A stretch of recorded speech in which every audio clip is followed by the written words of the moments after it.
Hello, and welcome to the Energy Astrology Show podcast with astrologer Shelley Overton.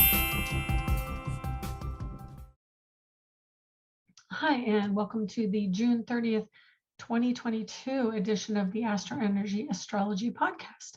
My name is Shelley Overton. I'm an astrologer in Orlando, Florida, and I want to welcome you. Today, we're going to talk about the astrology of the week, and we're going to talk about the king of rock and roll, Elvis Presley. And so we're going to start out with Elvis's birth chart, and we're going to go over what is going on for him currently with what's transiting in the sky. I'm just making sure here. So Elvis was born January 8th, 1935. That makes him a Capricorn. He had a Sagittarius rising. His birthday was January 8th, 1935, 4:35 a.m. in Tupelo, Mississippi.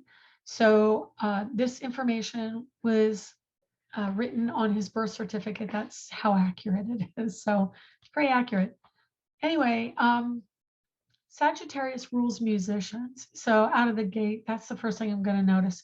Second, he had Capricorn on the second house, which is money and love.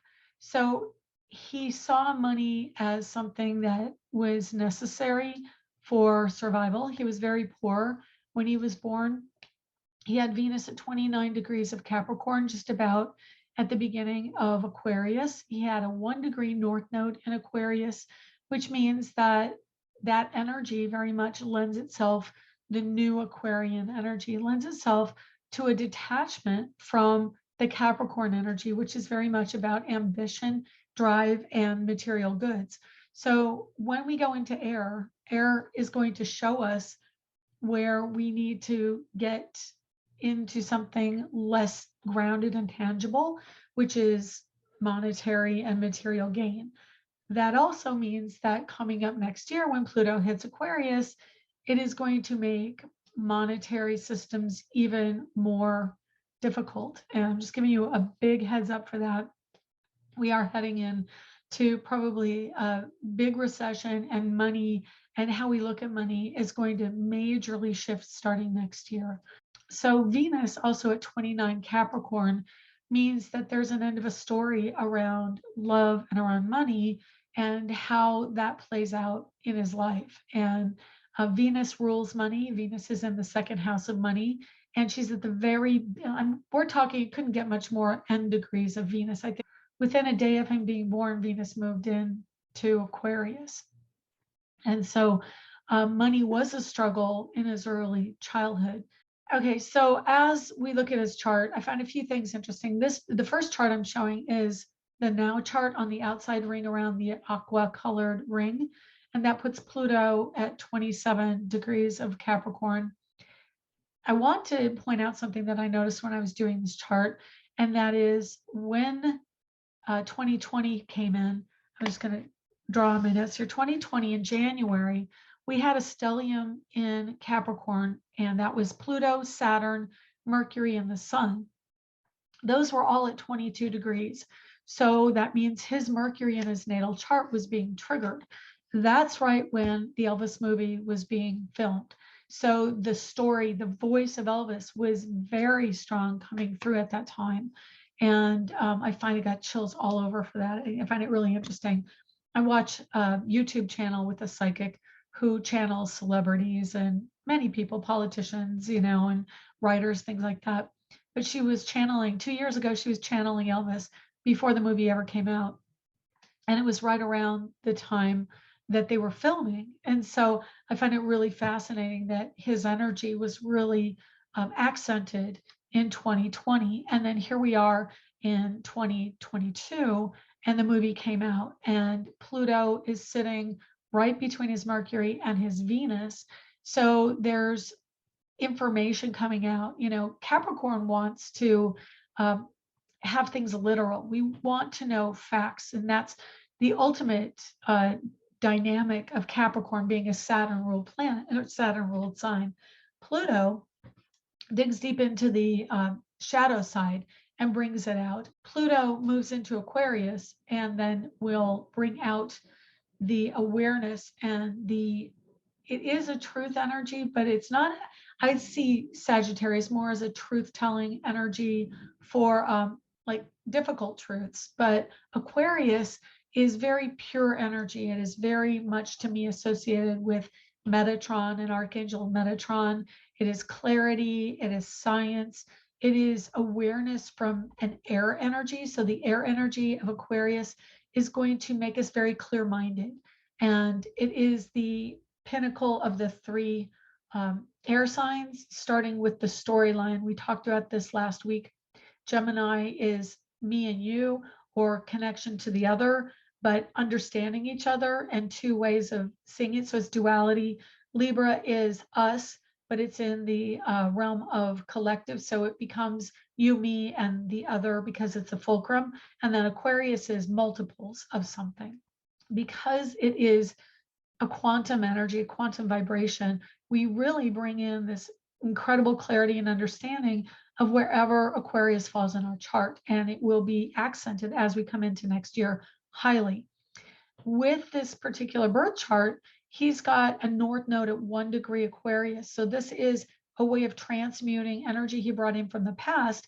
So the opposite in his chart is that he had a 1 degree south node in Leo, and that would put it up in his house of, Scorpio, the eighth house of connectedness to another and commitment and partnership.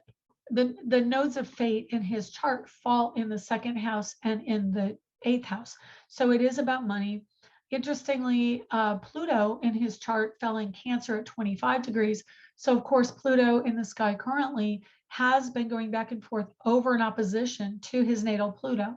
And that means really balancing out the storyline of his generation coming in, the generation that came in under pretty much the early energy that was starting to build in Europe over the war with Hitler and Germany.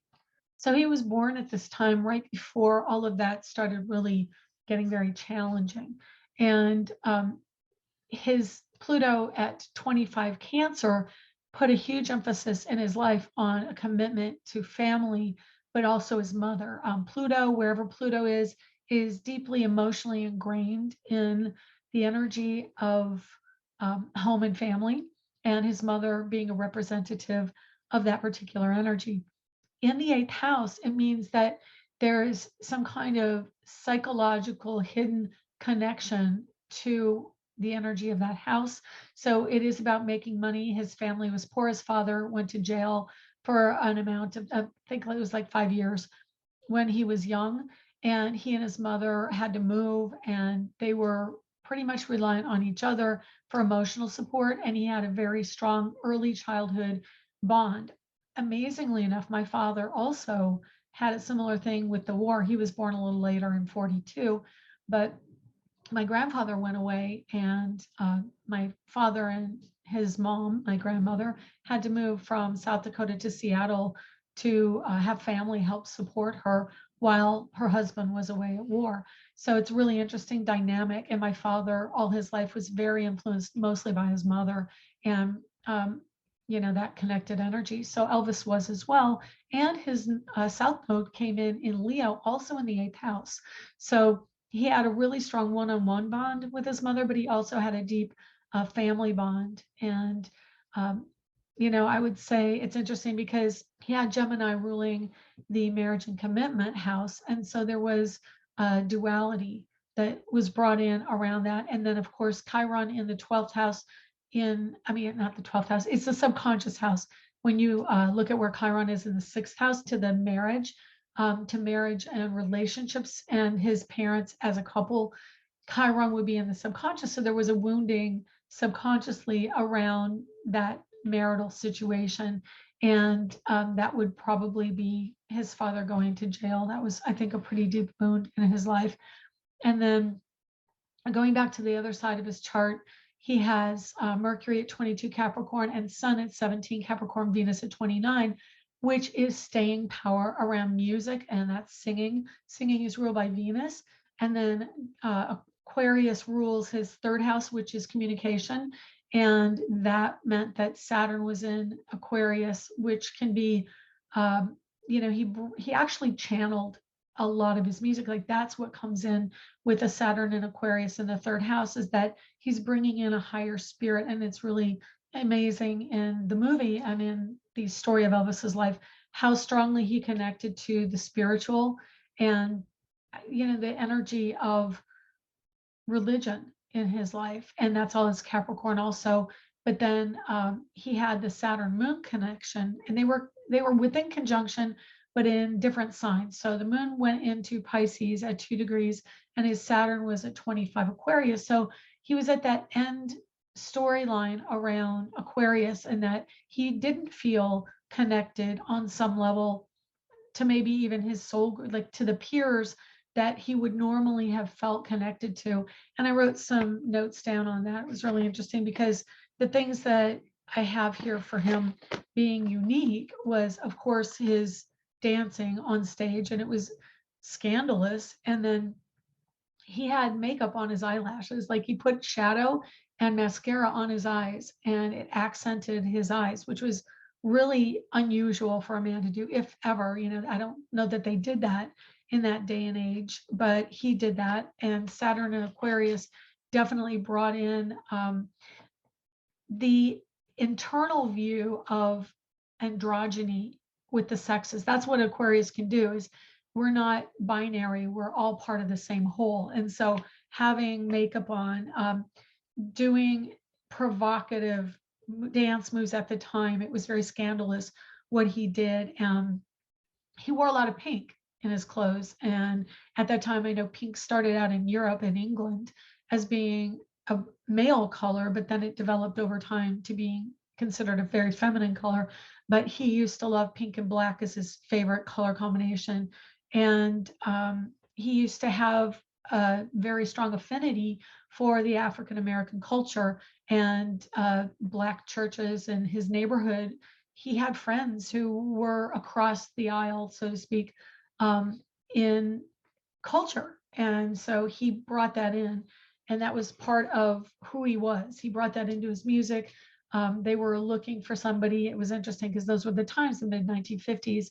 They still had segregation going on, and they wanted someone to bring in the Black sound into music who was white. And that's kind of part of what his story of rising to fame, part of his rising to fame was the story around being a white man singing Black music. So as far as appropriation of culture, I would say that definitely would fall under that. But he also was not biased, and I don't think he was trying to appropriate it as much as he just loved it. And all his life, he never was seen as, or by people who knew him, he was never racist. He did not involve himself with that kind of racist culture. He embraced Black culture and hung out with Black and African American musicians in the South. And that's part of where he really got his appreciation for gospel and for jazz and the kind of culture of Black music that followed him in his career. He had Uranus at 27 degrees of Aries, but it was in the 5th house. So there was a sextile between his Saturn in Aquarius and the ruling planet of Aquarius in the 5th house of creativity. And really, it's a Leo house. So it is also image and how people see us and how he connected one-on-one. But there was a detachment from friendships on some level in that energy, where he can be much more into his own view of things and feel like he was following spirit, but then just focused his energy around eccentricity and unique qualities and independence in his creative realm. And it was Aries, so it was wrapping up the story of masculinity and the power around masculinity, which he very much had that sex appeal and draw for many, many women. And then up in his 9th house of travel, he had Neptune, which is kind of a difficult energy around medication, because Virgo rules health. Neptune retrograde, you would have an energy that could very well, I think he was aware of his addiction to painkillers or to, pharmaceutical drugs, but it makes it really difficult to get a grip on it if you've got it up there, because the ninth house is more polarizing for our psyche. Remember, psychology is Scorpio, and the next house would be a manifestation of that psychology, whatever it might be. And so having Leo in the eighth house, there's kind of an ego or a status symbol energy coming in. So when Neptune gets to the ninth house, there's a desire to show an image to people of who you are, but Neptune clouds it a bit because Neptune can be really illusional. It's the planet basically that is addiction. And so in Virgo, with Neptune retrograde in the Sagittarius house, there was a codependence energy with him and his manager, Colonel Tom Parker. And yet in Virgo, it was a serious health issue, and that's it could be transformative if he used it as such. He had a trine of Neptune to his sun within 3 degrees, and so there was definitely an ego uh, weakness. I would definitely say trines show us something that is difficult emotionally to integrate, and so what was shown there is the codependence and the health aspects that were expressed through the drugs, and needing to have that authority figure through his manager with the sun in Capricorn, but yet also escapism through the drugs, because the ninth house is Sagittarius and escapism, or wanting to get away, always being on the go. And yet Neptune is saying, okay, I'm going to channel that energy, because he was rather restricted in the last few years when he had to work in Vegas for a contract that Tom Parker got him to be in Vegas for 5 years. And he felt like he was in prison in that time, from stories from, the movie, and also conversations and interviews with family members and friends. Mars in Libra, he really had a strong drive towards balancing through in his career, connecting through a partner. He was seeking a partner, and honestly, his career was helped through the partnership that he had with Tom Parker. And that, of course, was squaring within 5 degrees of a square to his sun. So not only did he have the Neptune trine his sun, but he had a square of Mars and Libra in his career to the sun. So there was ultimately this energy of a lesson he had to learn through the partnership in his career with Tom Parker. And I say Tom Parker, he gave himself the title Colonel. So, I mean, it's really weird for me to call him Colonel, even though that's a huge part of his moniker. Yeah, I mean, interestingly, you go watch the movie. I won't say any more about the movie, but there's interesting information that comes out in the movie. And Jupiter for Elvis was at 18 Scorpio. And so Jupiter is transformative and transitionary, and in Scorpio, it means that and it's also at 18. So that put it at sextile to his Neptune, which meant it was kind of like a breaks off energy, Jupiter sextile Neptune. They kind of co-rule Pisces. And so when they're in sextile, they don't really give each other any stability. They're like, okay, yeah, do it. And so he had a really, people had a difficult time telling him no. And so it just kind of fed on itself in his chart. So really in his chart, he had this Neptune, Jupiter sextile in Scorpio and Virgo, which very much his insecurities were reduced by his need for drugs and by the actions he took through the use of drugs, but also things that were hidden. He had things and he wanted, interestingly, Jupiter wants freedom. Jupiter is about lessons and education and spiritual growth. And in Scorpio, he really wanted to come in and learn more about himself in the collective, in a group. And that was a huge part of what he wanted to gain from this life, including the South Node up in his eighth house. So the connections to his eighth house are the South Node and then Jupiter and Scorpio. And both those come together to really give him an idea of how he can integrate into a relationship, into a commitment, into a deeper psychological connectedness to other people, all the while having that Saturn in Aquarius and Uranus in the house of friendship, really withdrawing him from those connections. And then looking at his rise to fame, So in the chart for his rise to fame, he had in his career house, he had, what I did was July 18th, 1953, which is the day he recorded his first record at Sun Records. And so, I mean, for looking at when the moment that he really moved towards a career, that would be the date I would pick, when he walked into Sun Records and he said that he was creating a record for his mother, I think as kind of a story. And apparently she didn't have a record player.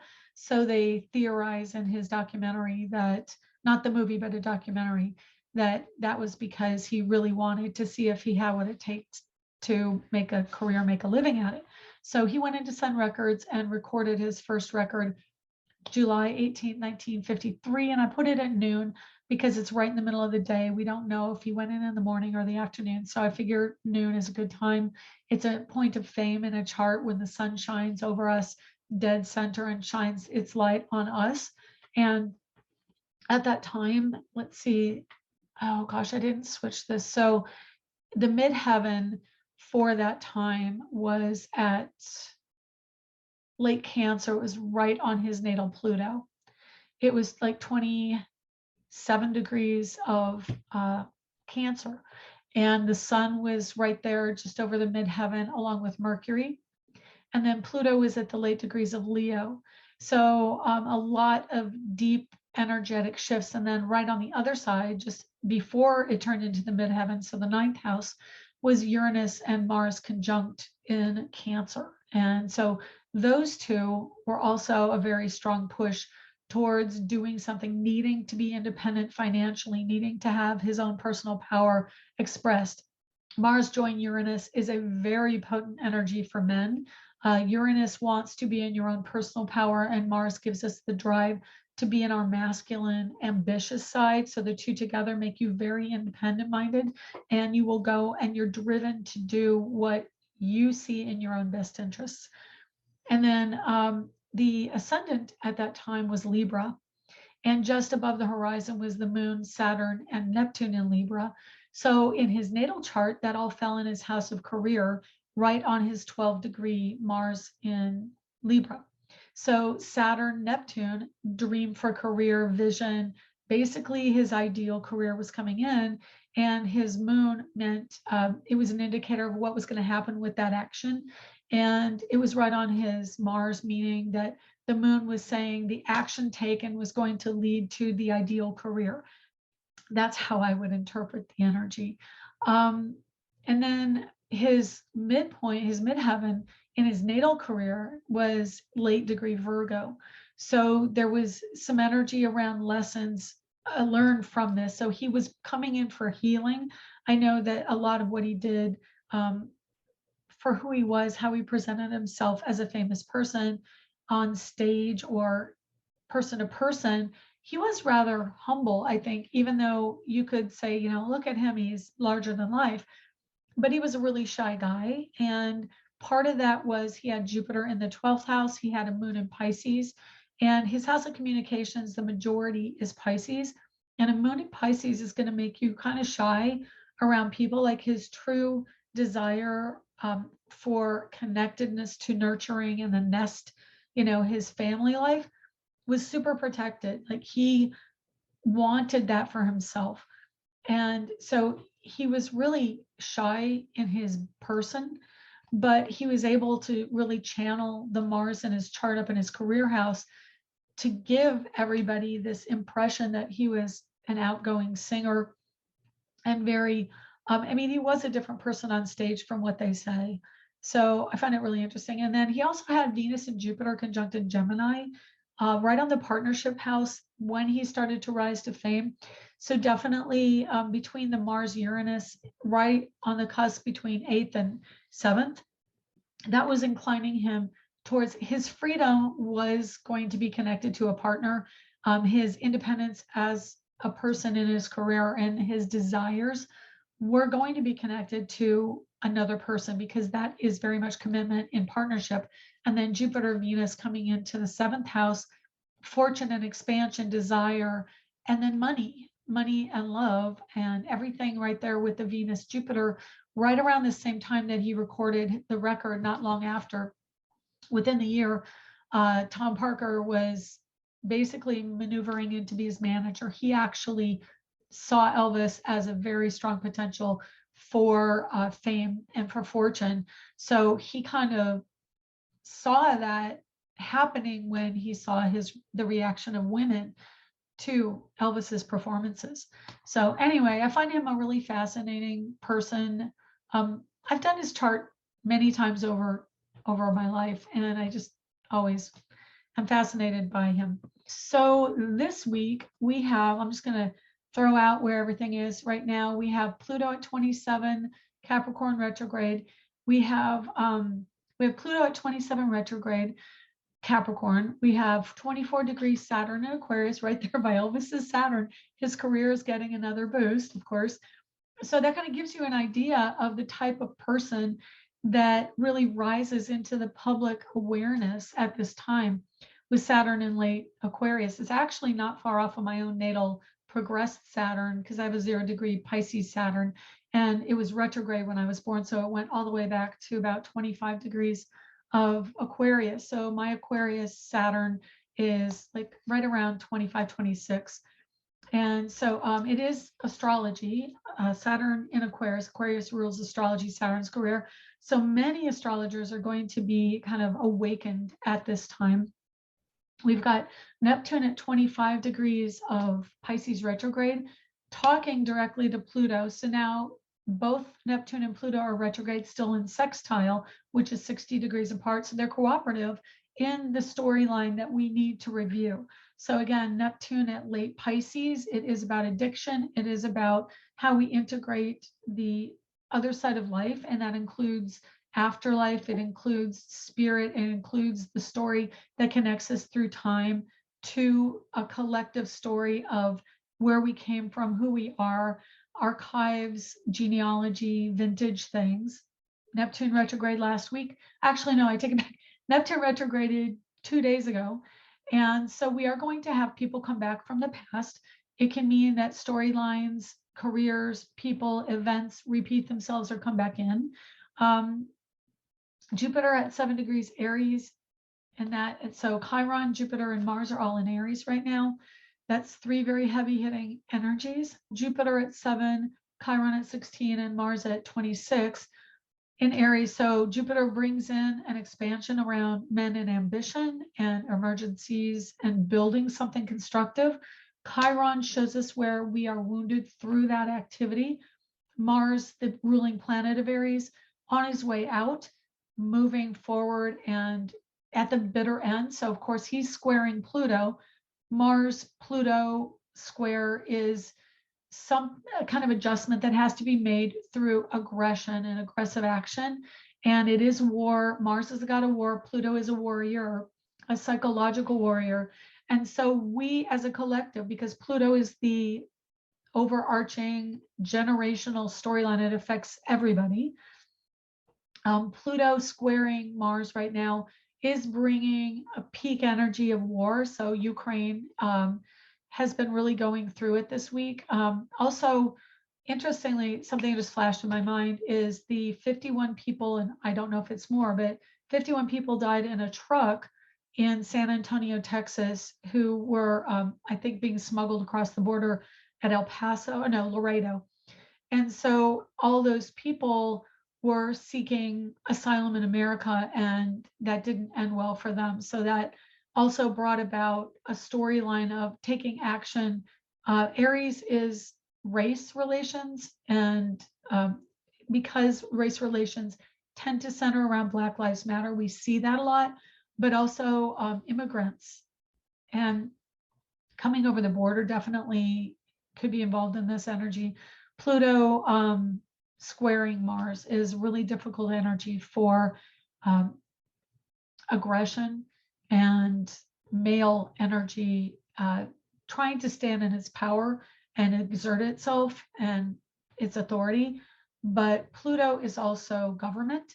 And so there is a clash between actions taken, maybe even tantrums, which Aries is a big sign for tantrums. It's the sign that rules being born. So little babies and children come in in the energy archetype of Aries as it's born into a chart. So we can see youth and children very much affected by this energy as we go through the week while Mars is in this energy. I'm going to just look it up and see how long Mars stays in Aries. It's going, oh, that's right, it's 4th of July, I believe it goes into Taurus. 6th of July. So no, I don't think that's right.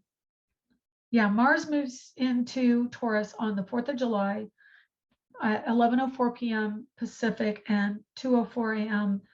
Eastern, followed very closely within 21 minutes by Mercury entering Cancer, and that's in 2 different time zones. So 11:25 Pacific, 2:25 Eastern. And so that kind of is the big story, I think, of this coming week. Really, the big story of this coming week is that overnight between Monday, 4th of July and 5th of July, Mars enters Taurus, Mercury enters Cancer. And so that's really practical, pragmatic energy. It is groundedness around money. It is the storyline of thinking about security. Of course, our country was born 4th of July, and over that energy, that dynamic, our country is very much going to be affected by the planetary shifts that happen on 4th of July. So Mars will probably draw us into the conflict more deeply in Ukraine. And then Mercury in Cancer says, hey, what about us? We need to really have a secure nation. And because it's Mercury, it also means that technology is a focus, and that can be phones, hacking, anything around technology of communication and family. So, be aware that the combination of Mars and Mercury is going, and they're in conjunct, which means that they're 30 degrees apart. So it could be a very difficult 4th of July, I would say, especially Mercury moving into Cancer. Let me see, late at night, just watch out for those fireworks displays. Mars is the aggression and explosions of the fireworks. So it would be, boom, boom, that kind of energy. Moon in Virgo trying to Uranus on 4th of July in Taurus. Again, Moon in Virgo is health and hospitals, doctors, trying to Uranus and Taurus, which is watch out for your physical form. It is 2 earth signs, and the moon is emotional. And then you also have 11:38 a.m., you have the moon in Virgo squaring Venus in Gemini, and desire for the communication energy or activities around technology, but also ideas and expression of ideas. So it could be a bit of a clash around how people see lessons to be learned and what they desire to do on their own behalf. So I don't know, that sounds a little vague, but it's an example of don't go doing that. Your idea isn't going to fly because your health is involved and your well-being. Now, Venus and Gemini is going to be transportation as well and technology.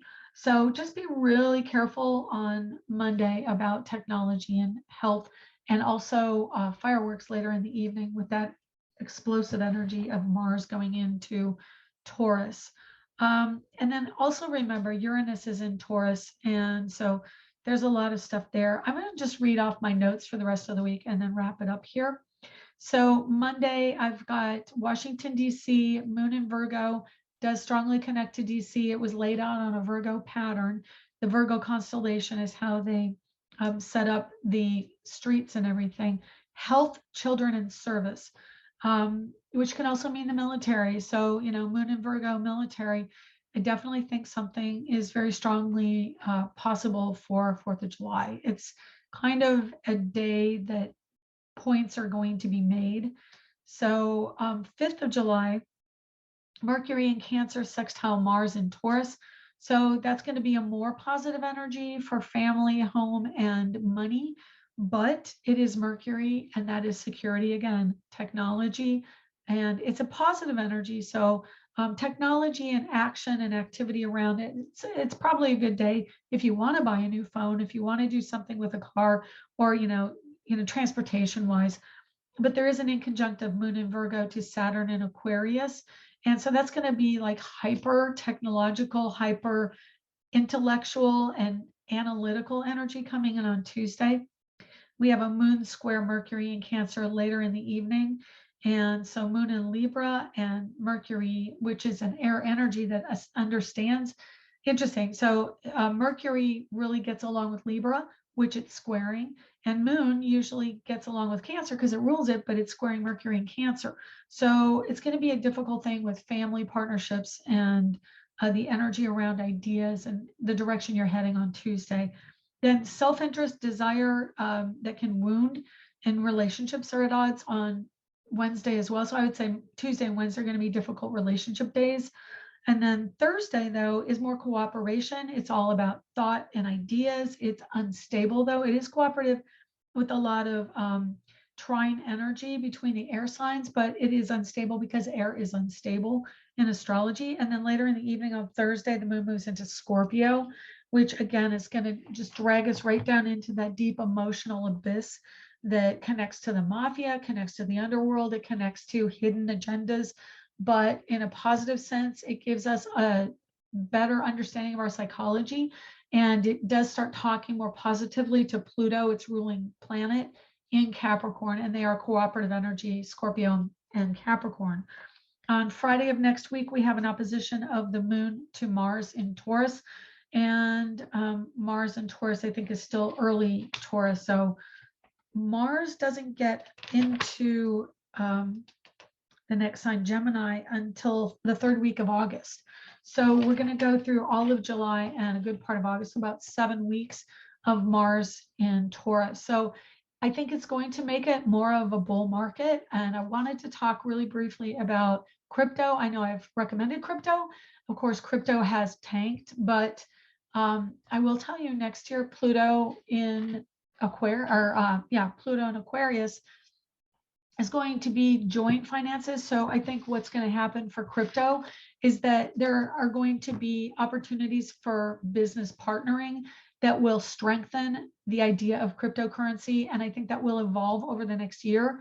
I do still think that crypto is going to be a good thing to buy, but it's up to you. And this is a disclaimer. I am not an economics major. My son is, but I'm not. So take it with a grain of salt. This is for entertainment purposes only. I will give you my advice, but I am not your financial advisor. I am just an astrologer. So take it with a grain of salt. As we move closer to that Pluto and Aquarius energy, yes, money as we know it is going through a major shift. So material goods represented by Pluto and Capricorn are going to shift. It is a transmutation energy going from one sign to another. Now, is it a done deal? No, because Pluto will retrograde back into Capricorn, and then we'll see the contrast between material goods and technological, material currency, fiat currency, and cryptocurrency. That's the big transformation going on. And then, of course, Uranus and Taurus is also trying to show us how we can make this something that works for us in the material world using technology. So it is a major shift in our ideology around what money is, how money should behave, and how we involve money in our day-to-day lives. So it's a point I've wanted to drive home for a long time. I talk about it, but I don't feel like I've really driven the point home. We are going through a monetary change as a global system of currency. And that means that our idea of money being a tangible physical thing, I mean, money's changed over the course of thousands of years. It used to be beads, or it could be, whatever value was gold itself, or it was beans, or it was shells, or whatever was a value, beaver pelts, bartering currency, whatever. And over time, it's changed into these dollars and coins that mean something, but except for when they were actual valuable minerals, they don't per se mean what they used to. And so our ideology around money and currency is shifting. Crypto is obviously the one overarching monetary system that gets our attention as a global financial currency. So yes, it's a volatile system because it's ruled by Aquarius and Uranus. And it's not ruled by the earth signs, it's ruled by the air signs, which means it is technological and it is malleable, it is unstable by nature. But because now Pluto, which is a water energy, is going into Aquarius, it's going to give us the psychological understanding of it much clearer. And then it will basically worm its way into our psyche as a means to do trade. And then Uranus and Taurus is also trying to root in the earth energy, the energy of that instability. So the two together, yes, they're going to, well, I don't know if Uranus and Pluto won't be squaring in those two signs respectively, because Uranus will be long gone into Gemini by the time Pluto really gets into Aquarius. But that means it will trine Pluto in Aquarius. And that means that we will have to go through this whole era of technological upheaval with it, of understanding how it can be used for fraud, which is more of a Gemini energy. And then Aquarius gives us more of a truthful understanding, a clarity around it. So it's kind of a process of going through these different signs, but that is the nature of all currency. They all come in at a certain time and they move through their cycle and then cycle out. And right now we're going through a new financial currency cycle. And so personally, I see it as expected that it's going to go extreme ups and downs. That's Aquarian energy. But if you understand that, you can get it when it's low, ride it till it's high. You can either ride it through the cycle, which could look like this instead of just like this. It could look very up and down. But if you get on board and understand the nature of it and don't try to make it something it's not, you can work with it. And I think that's where we're heading with it as a currency. And then do your research to the companies. I personally, as I've said in the past, I research the start of the companies to know where the stability lies and where it doesn't. And I have currencies that I think, cryptocurrencies I think are going to go away, and cryptocurrencies that may end up being fraudulent, and other ones that are stable and grow with the system. So it's all up to you how you integrate it. But anyway, with that being said, that's the end of this week and this astrological podcast. So thank you for joining me. I hope you have a wonderful 4th of July, very, very safe. Just be conscientious of what's going on around you. I know Neptune retrograding this week, 2 days ago, Neptune retrograde made us really tired. My daughter very strongly connected to the Neptunian Piscean energy with a Mercury in Pisces.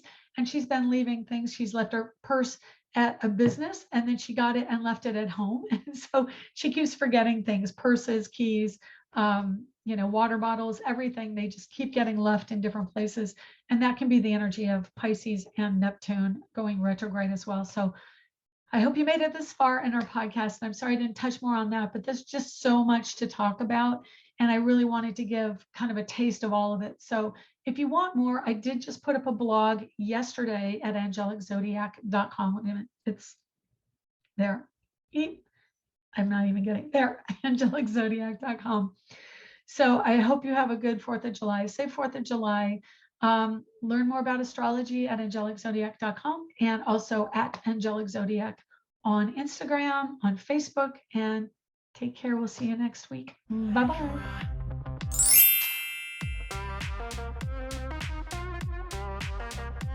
You are really tweaking my nose, or maybe Elvis is flicking my nose. Who knows? Hey, this is Shelley. I wanted to give you a heads up that there are a lot of new art prints at shelleyoverton.com. So go over there and check them out. SHELLEYOVERTON.com. Thanks. Hi, this is Shelley. Thank you for joining us this week. To contact me for a private reading, go to angeliczodiac.com under the Readings tab. Background music was provided by Kevin MacLeod at incompetech.com. To purchase my ebook, Learn Astrology, you can find it at angeliczodiac.com, including discounts. Be sure to check back next week and subscribe through iTunes at Astro Energy Astrology Show.